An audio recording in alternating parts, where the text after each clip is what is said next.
João, capítulo 12. Você pode abrir comigo. Nós estamos avançando em nossa série de exposições em torno do livro de João. A nossa série especial de Páscoa. Uma série de 5 sermões. Na primeira semana de março, falamos de João 1, sobre a encarnação do Verbo. Na segunda semana de março, falamos de João 11, sobre a ressurreição de Lázaro.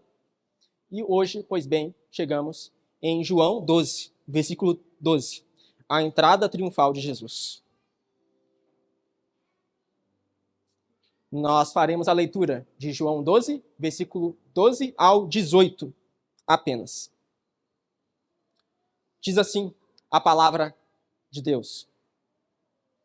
No dia seguinte, a numerosa multidão que tinha vindo à festa, tendo ouvido que Jesus estava a caminho de Jerusalém, pegou ramos de palmeiras e saiu ao encontro dele, clamando: Hosana, bendito o que vem em nome do Senhor e que é rei de Israel. E Jesus, tendo conseguido um jumentinho, montou-o segundo está escrito: Não tema, filha de Sião, eis que o seu rei está vindo, montado num filho de jumento. Seus discípulos, a princípio, não compreenderam isso, mas quando Jesus foi glorificado, então eles se lembraram de que essas coisas estavam escritas a respeito dele e também de que tinham feito isso com ele. A multidão que estava com Jesus quando ele chamou Lázaro do túmulo e o levantou dentre os mortos, dava testemunho. Por causa disso, também a multidão saiu ao encontro de Jesus, pois ouviu que ele tinha feito esse sinal. Somente até aí. Vamos orar mais uma vez? Senhor, estamos diante da Tua palavra inspirada por Ti e te pedimos, abre os olhos do nosso coração para que possamos entender o Teu bom conselho.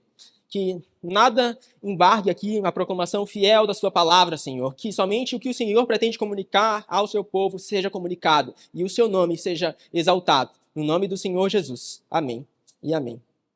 Irmãos, quanto seres humanos, nós temos a tendência a termos sonhos. E não existe nada de inerentemente mal em sonhos. Mas todos nós temos sonhos, certo? Todos nós temos planos também. Todos nós planejamos coisas. Todos nós ansiamos por algumas coisas. Alguns de nós têm sonhos, digamos, por um mundo melhor.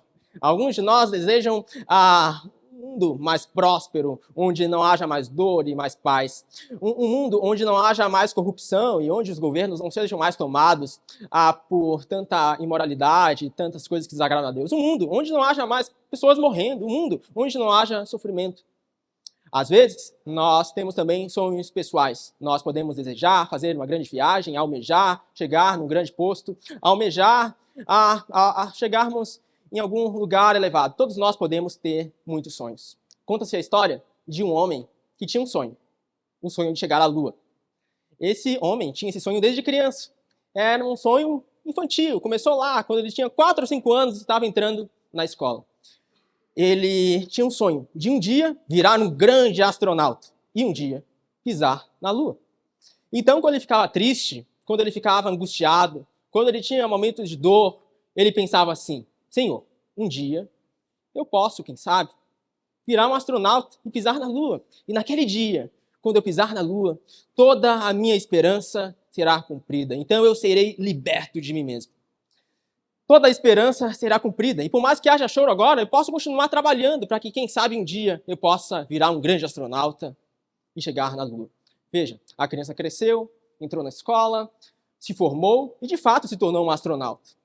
E ele ficou feliz. Agora, o homem ficou feliz porque ele via que, aos poucos, ele estava progredindo em direção ao seu sonho. Ao mesmo tempo, ele também se sentia frustrado. Frustrado porque, apesar de agora ser um grande astronauta, apesar de agora ter ganhado prêmios, apesar de agora ser alguém conhecido, apesar de agora já trabalhar numa grande empresa astronômica, ele ainda não tinha chegado à Lua. Isso trazia profunda frustração. Porque onde ele havia depositado toda a sua esperança, ainda não havia se realizado. O sonho onde ele havia depositado sua esperança ainda não havia se realizado. Então ele se via frustrado. A sua esperança ainda era incompleta. Ele queria chegar à Lua. E nesse sonho de chegar à Lua, ele deixava de enxergar as dádivas que Deus o concedia no meio do caminho. Não bastava ser um grande astronauta. Não bastava trabalhar numa grande empresa. Não bastava ganhar prêmios. Nem mesmo ser conhecido no mundo todo. Não. Mais do que isso. Ele precisava chegar à Lua. Passou-se anos, algumas décadas, e o homem recebeu uma oportunidade única. Ele recebeu um financiamento de uma grande empresa para embarcar numa viagem interespacial rumo à Lua. E ele seria, olha só, o líder daquela tripulação. Ele recebeu todo o necessário em termos de equipamento e em termos financeiros para que aquela missão fosse realizada. Então ele decolou. Passaram meses dentro do foguete até que chegou o dia tão esperado, tão almejado, onde ele pisaria os pés na Lua. Então ele desceu da a nave espacial, pisou os pés na Lua. E ao contrário do que ele esperava, ele sentiu uma frustração tão grande como nunca antes sentiu na vida. Pisar na Lua não cumpriu as suas esperanças. Pisar na Lua não saciou o vazio do seu coração. Pisar na Lua apenas lhe deu uma frustração ainda maior, porque ele viu que onde ele havia depositado a sua esperança a vida toda, desde pequeno, não era capaz de o libertar. Ele continuava escravo de si mesmo. Essa é a história de um menino, mas é também a história de Israel. Israel também tinha muitos sonhos. Na verdade, Israel tinha grandes sonhos. Israel tinha um sonho de um dia ser liberto da escravidão, mas mais do que isso. Eles tinham o sonho de desfrutarem de um tempo de prosperidade em sua terra como nunca antes houve. Eles tinham um sonho. O sonho de que um dia um grande rei entraria pelas portas de Jerusalém, montado num cavalo de guerra, com a grande armadura, com o escudo e com a espada muito afiada. E aquele rei destronaria todos os seus inimigos. E aquele rei destruiria toda a dor. Aquele rei instauraria um tempo de paz, como nunca houve em Israel. Aquele rei traria glória. Agora não haveria mais fome na terra, porque aquele rei seria o cumprimento perfeito dos sonhos de Israel. Israel tinha muitos sonhos terrenos. Israel tinha muitos sonhos temporais. Israel tinha muitos sonhos e pensava que Deus, quem sabe, pudesse auxiliá-los de alguma maneira a cumprir esses sonhos temporais. Israel pensava que de alguma maneira Deus pudesse ajudá-los a ser prósperos e ser essa nação que deveria ser luz para as outras. Israel almejava glória para si. Almejava ver um rei poderoso que expurgaria a morte e a dor do mundo. Um rei que viria e, a partir daquele momento, não haveria mais corrupção. A partir daquele momento, não haveria mais Império Romano.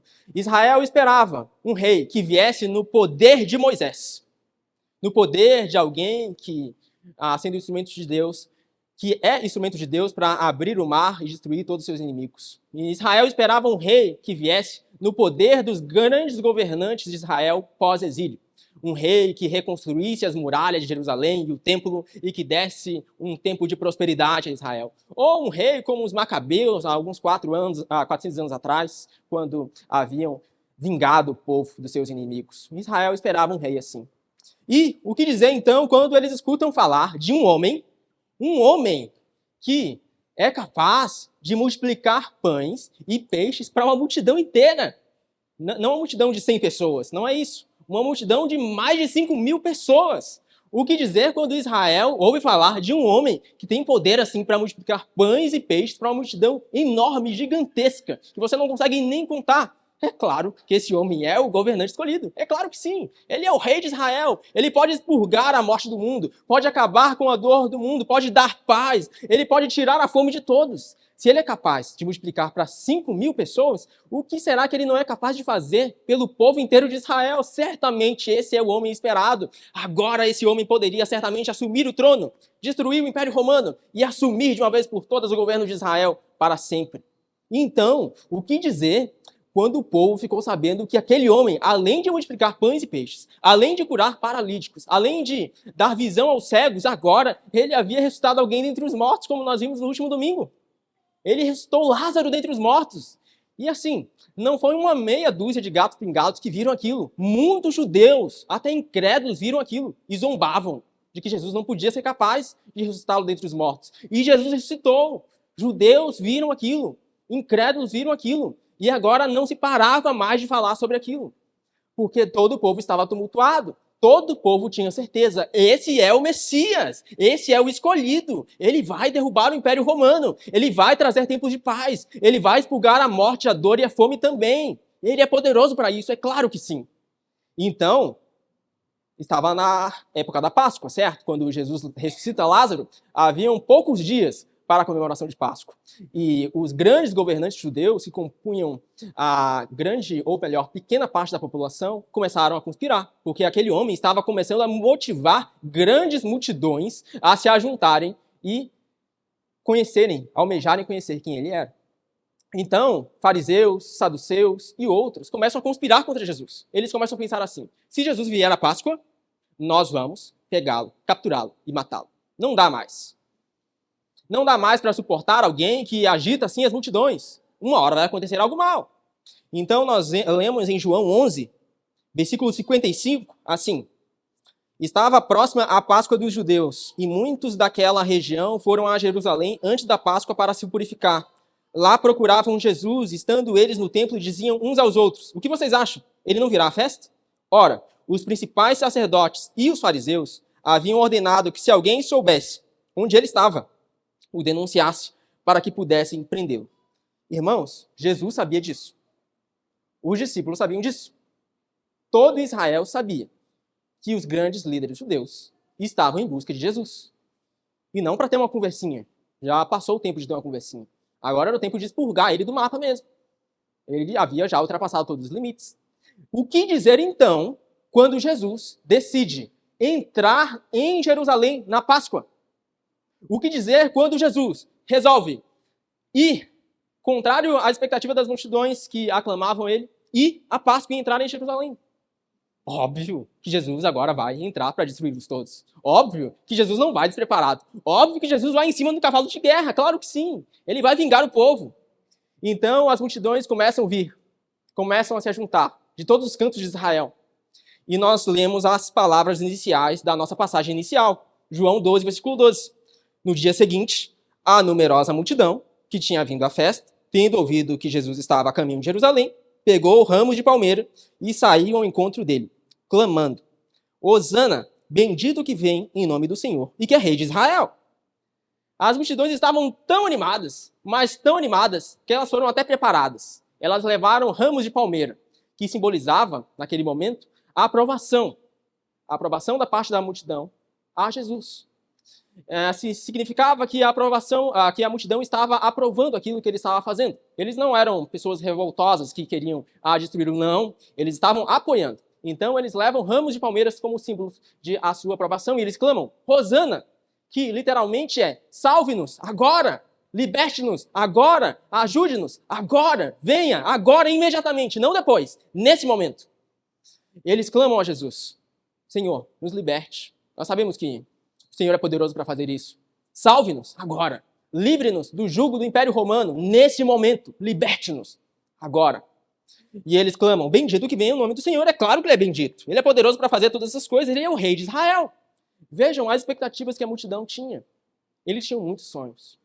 Sonhos elevadíssimos para si mesmos. Eles queriam que Jesus cumprisse os seus sonhos terrenos.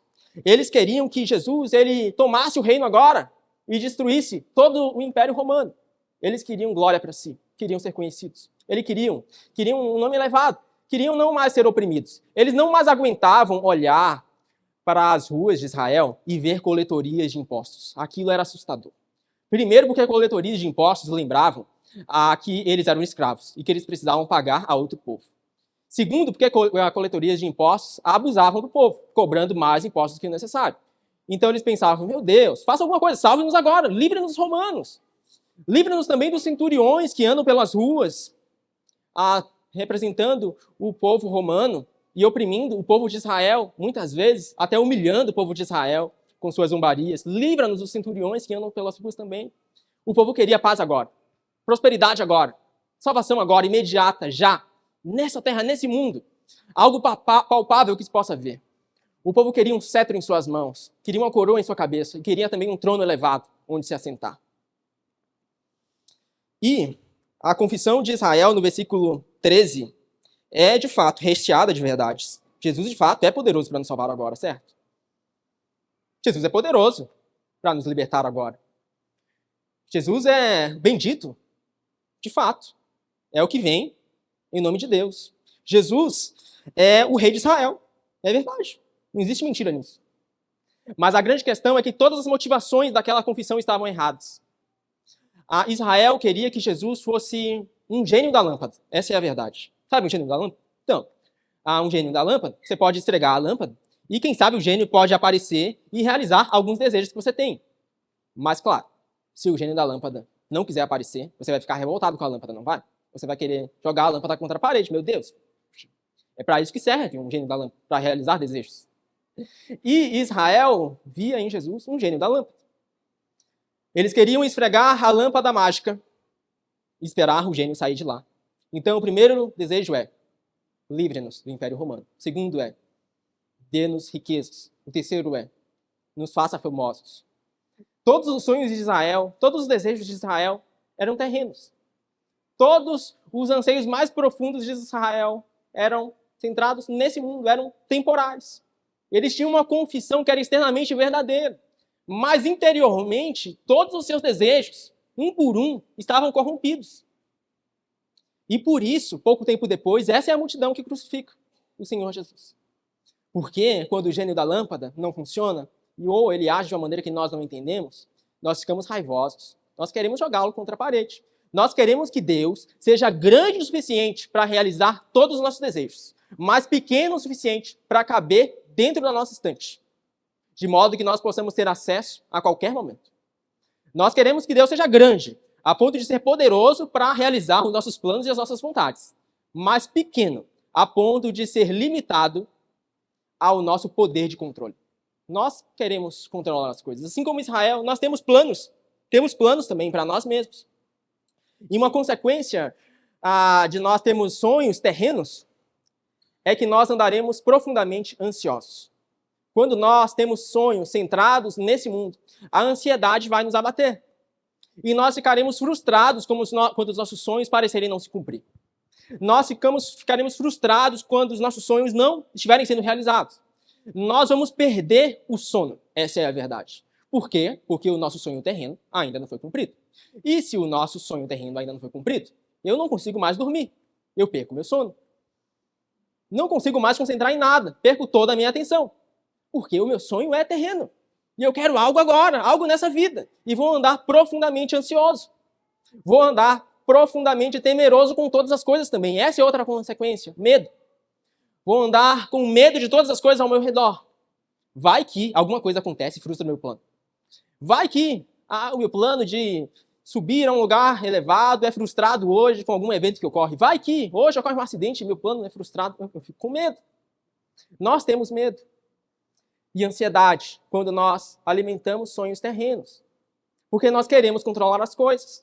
E nós queremos controlar as coisas de modo que todas as coisas se limitem ao nosso poder de ação.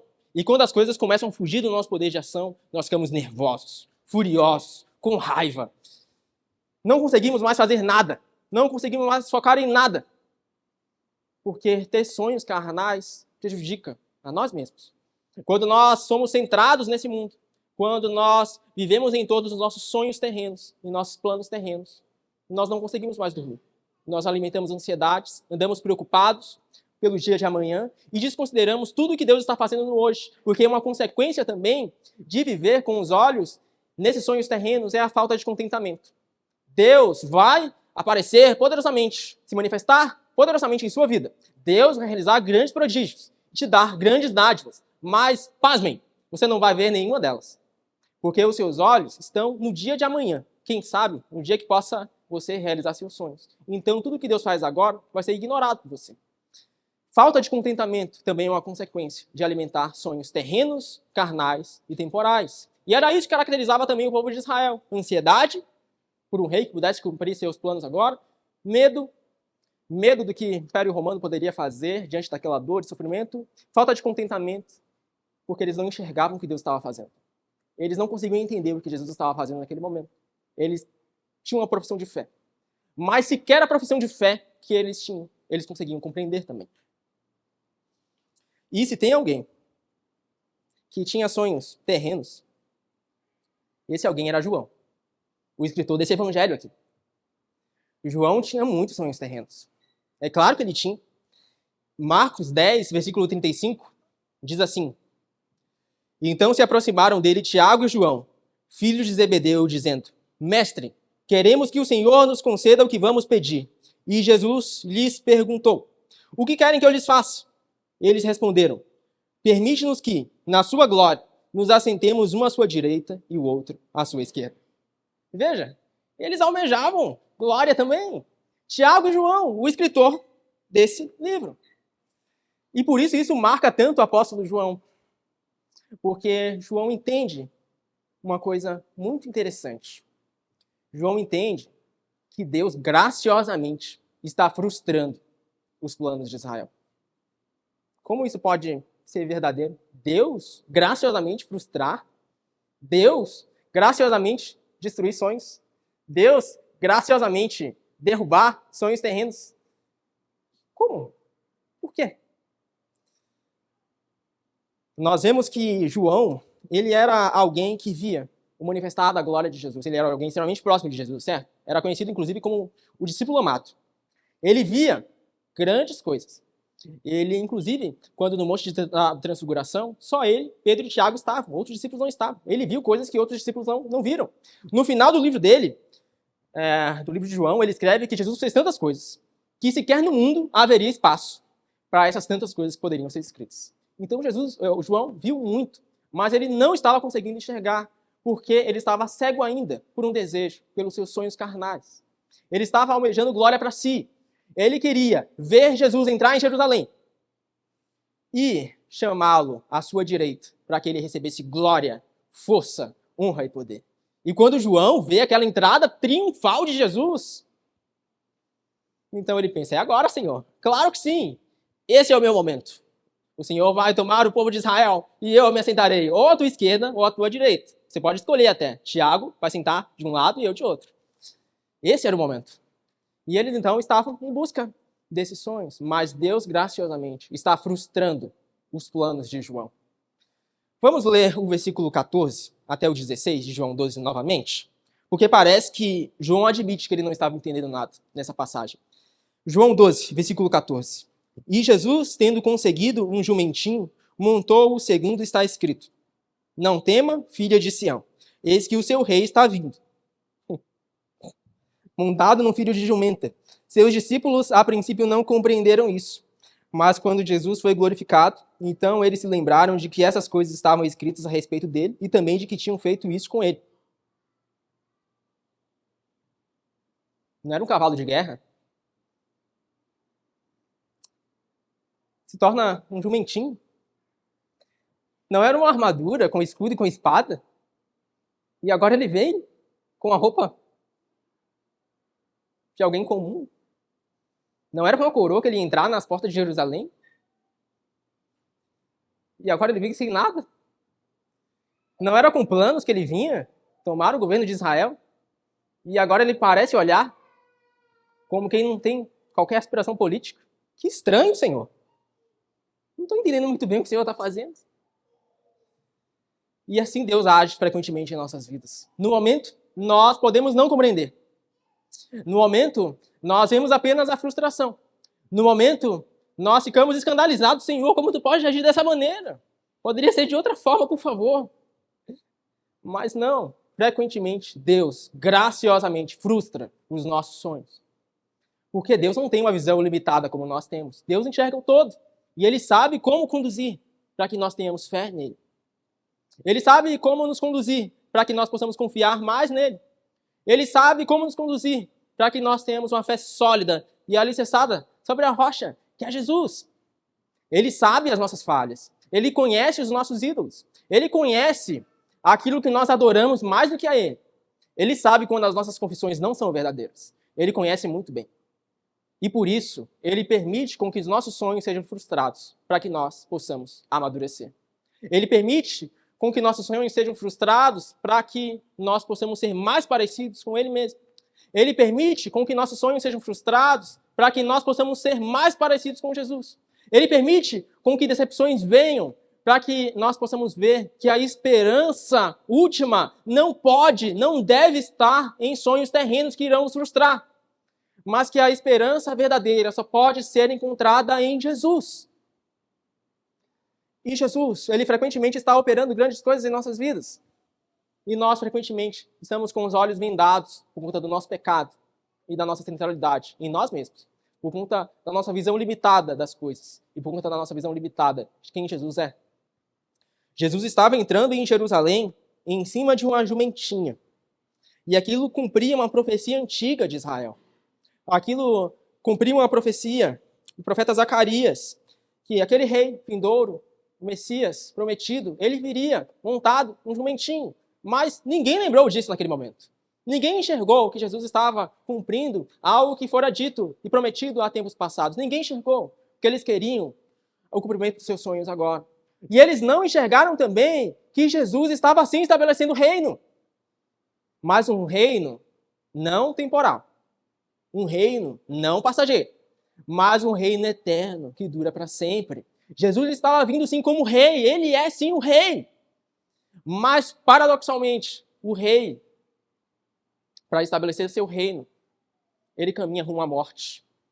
O rei dos reis, para estabelecer o seu reino eterno, ele caminha rumo ao Calvário.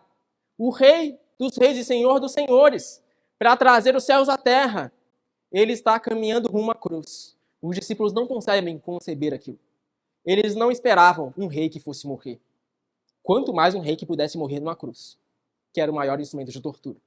Eles não esperavam um rei que fosse humilhado. Quanto mais um rei que fosse humilhado da pior maneira possível. E Jesus estava fazendo isso. Jesus estava fazendo isso porque ele sabia que essa era a única maneira de estabelecer o seu reino. Um reino eterno, um reino que dura para sempre, um reino que não tem fim. Jesus sabia que essa era a única maneira de trazer os céus à terra. Jesus sabia que essa era a única maneira de despertar homens pecadores para a necessidade de não olharem para si mesmos, mas para contemplarem Deus, o Senhor da glória. Nós, desde o princípio do mundo, estamos em busca por glória para nós mesmos. Nós queremos grandes coisas para nós mesmos. Isso é inato ao nosso coração. Nenhum de nós pode levantar as mãos e dizer assim, eu não tenho sonhos. Nós estaríamos mentindo. Nós estaríamos mentindo se disséssemos que não tivemos um sonho terreno. E estaríamos mentindo se disséssemos que não lutamos contra sonhos terrenos, dia após dia. E a verdade é que Jesus, ele inverte a lógica das coisas justamente para que nós possamos ser despertados. Ele vai rumo ao Calvário. Ele morre em nosso favor. Ele se entrega na cruz, vertendo o seu sangue, para que nós possamos não mais ser alvo da ira de Deus por buscarmos sonhos terrenos, mas sim ser alvos da graça de Deus e sermos mais não centrados em nós mesmos, mas centrados em Cristo Jesus. Somente um cordeiro perfeito e sem mácula poderia levar a ira que nós merecíamos por sermos tão centrados em nós, por sermos tão centrados em nossos sonhos terrenos. Somente o Cordeiro de Deus, que é o próprio Deus homem, poderia levar a dor em nosso lugar, para que hoje nós pudéssemos receber graça e sermos despertados dos nossos sonhos terrenos e vivermos com luz da eternidade. Somente o Cordeiro assim poderia fazer isso. E a boa notícia é que o Cordeiro de Deus, ele não continuou morto, mas a cruz agora está vazia. E se está vazia, ele chama hoje pecadores a despertarem de seu sono profundo, de seus sonhos terrenos e a viverem com luz da eternidade. Chama hoje pecadores a despertarem das vendas que muitas vezes nós colocamos sobre nós mesmos e viverem com vistas o Cristo que venceu, o Cristo que se humilhou e através da humilhação foi exaltado. Jesus nos chama hoje a vivermos também o caminho do Calvário. Jesus nos chama hoje a vivermos o caminho da cruz, pois o caminho da cruz é o único caminho da vida. Isso excede a nossa compreensão, subverte o nosso pensamento. Os discípulos também não entenderam aquilo naquele momento. E somente quando Jesus ressuscitou e receberam o Espírito Santo, os discípulos puderam compreender, porque é algo sobrenatural. Jesus inverte a lógica das coisas. Mas é justamente isso que Jesus nos chama. Jesus nos chama a morrermos para nós mesmos. Morrermos para as nossas vontades, para as nossas paixões, negarmos a nós mesmos, tomarmos a nossa cruz e vivermos rumo ao Calvário. E viver rumo ao Calvário demanda abrir mão de muitos sonhos. Com certeza demanda abrir mão de muitos planos. Viver rumo ao Calvário envolve negar a si mesmo, e não existe nada mais difícil do que negar a si mesmo. Não existe nada mais difícil do que negar as nossas próprias vontades. E por nossas próprias forças, nós somos incapazes de negar as nossas próprias vontades. Mas porque Jesus venceu na cruz, porque Jesus entrou triunfantemente em Jerusalém, rumo ao Calvário e venceu, nós podemos hoje receber graça para sermos transformados, graça para sermos mudados, graça para sermos transformados em pessoas que vivem em santidade.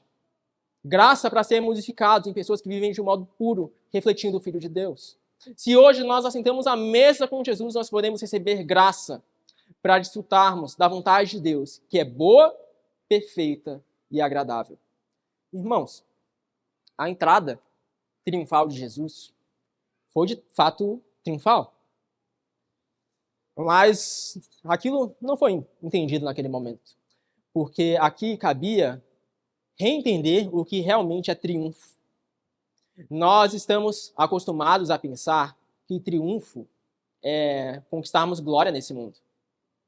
Estamos acostumados a entender que triunfo é sermos conhecidos agora. Estamos condicionados a pensar que o verdadeiro triunfo é conquistarmos coisas no agora. Mas Jesus nos chama a ver que o verdadeiro triunfo é obedecer.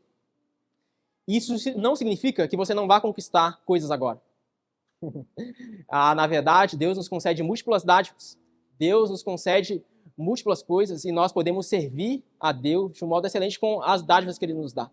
Mas a grande questão é que o maior triunfo não é o triunfo em si, não é a coisa em si, não é a dádiva em si. Mas o maior triunfo é a obediência. O maior triunfo é cumprir a vontade do Pai, que é justamente aquilo que Jesus estava fazendo ao entrar em Jerusalém. Esse é o maior triunfo. Jesus poderia sim ter entrado cheio de glória agora, mas ele não fez isso, porque o maior triunfo era obedecer seu Pai. E o Pai o chamava a caminhar rumo ao Calvário e morrer numa cruz. O Pai o chamava a se entregar na cruz por pecadores.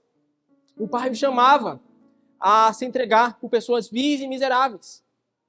E na obediência perfeita, o Cordeiro de Deus obedece e entra triunfantemente em Jerusalém. Obediência é o verdadeiro triunfo. E nós podemos obedecer a Deus em diferentes contextos. Podemos obedecer a Deus em palácios. E podemos obedecer a Deus numa simples cidade, no lugar mais simples que você conseguir pensar. Podemos obedecer a Deus em altos postos. E podemos obedecer a Deus garimpando as ruas. Podemos obedecer a Deus com elevados graus acadêmicos. E podemos obedecer a Deus sem ter qualquer formação. Podemos obedecer a Deus a maneira que Ele nos chama a obedecer. E a maneira que Ele nos chama a obedecer é variada para cada um de nós. Deus concede dádivas diferentes a cada um de nós. Mas o ponto em comum a todos nós é obediência. O caminho da vida é o caminho da obediência. O caminho do triunfo é o caminho da obediência. Os nossos sonhos terrenos são incapazes de completar o vazio do nosso coração. E somente a obediência a Deus, tendo a nossa esperança depositada no Deus Altíssimo, pode saciar o nosso coração. Somente tendo a nossa esperança no Deus Altíssimo, podemos não ser frustrados. Somente Deus não frustra os nossos planos. Ou melhor, somente confiando em Deus, podemos confiar num sonho perfeito, que não precisa ser frustrado. Os planos de Deus são muito superiores aos nossos. Os sonhos de Deus são muito mais perfeitos do que os nossos. E hoje nós podemos confiar no sonho que Ele possui para nós. No plano que Ele tem para nós. E esse plano, esse sonho, é o sonho da obediência. O plano da obediência. O plano de tomar a cruz e viver rumo ao Calvário.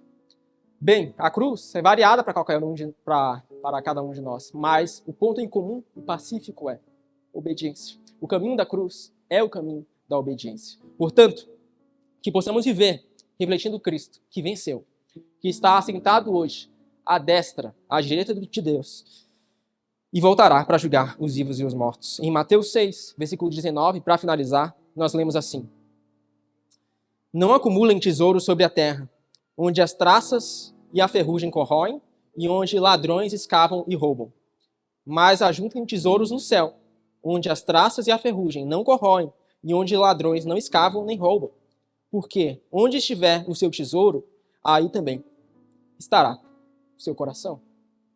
A grande questão hoje é: onde está o nosso coração? Onde estiver o nosso coração, aí também estará o nosso sonho.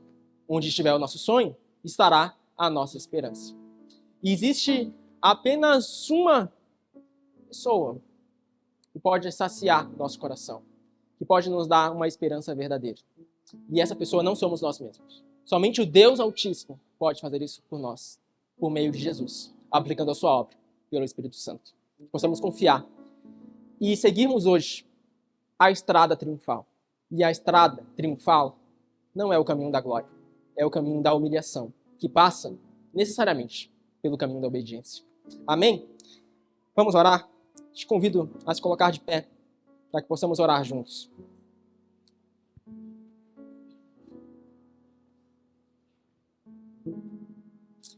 Vamos orar.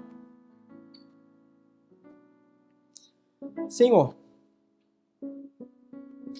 o Senhor entregou o seu próprio Filho para que nós possamos ter a venda dos nossos olhos retirada.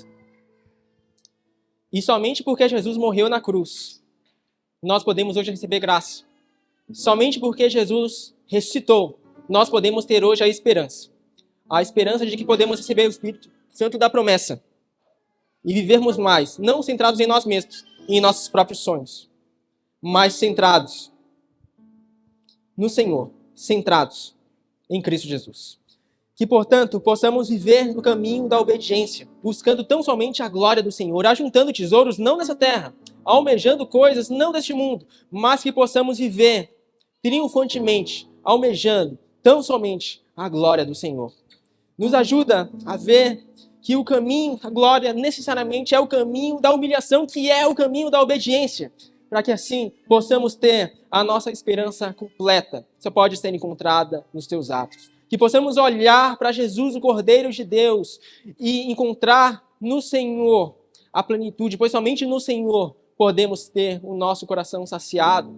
Nós frequentemente estamos à busca de grandes coisas para nós, mas o Senhor oferece hoje a maior coisa que podemos desfrutar em Jesus Cristo, a salvação das nossas almas. O Senhor hoje nos oferece a maior das dádivas por meio de Jesus Cristo, que é podermos aproximarmos ao Senhor, do seu santo trono, a fim de recebermos graça e misericórdia em momento oportuno. Obrigado pelo teu amor. Que possamos ser uma comunidade em torno do Evangelho, que possamos viver o Evangelho, que possamos viver confiando no Senhor, tomando a nossa cruz, não em ansiedades, não em temores, não em falta de contentamento, mas contemplando o teu agir e sendo contentes em toda a situação, para a glória do teu nome. No nome do Senhor Jesus. Amém e amém.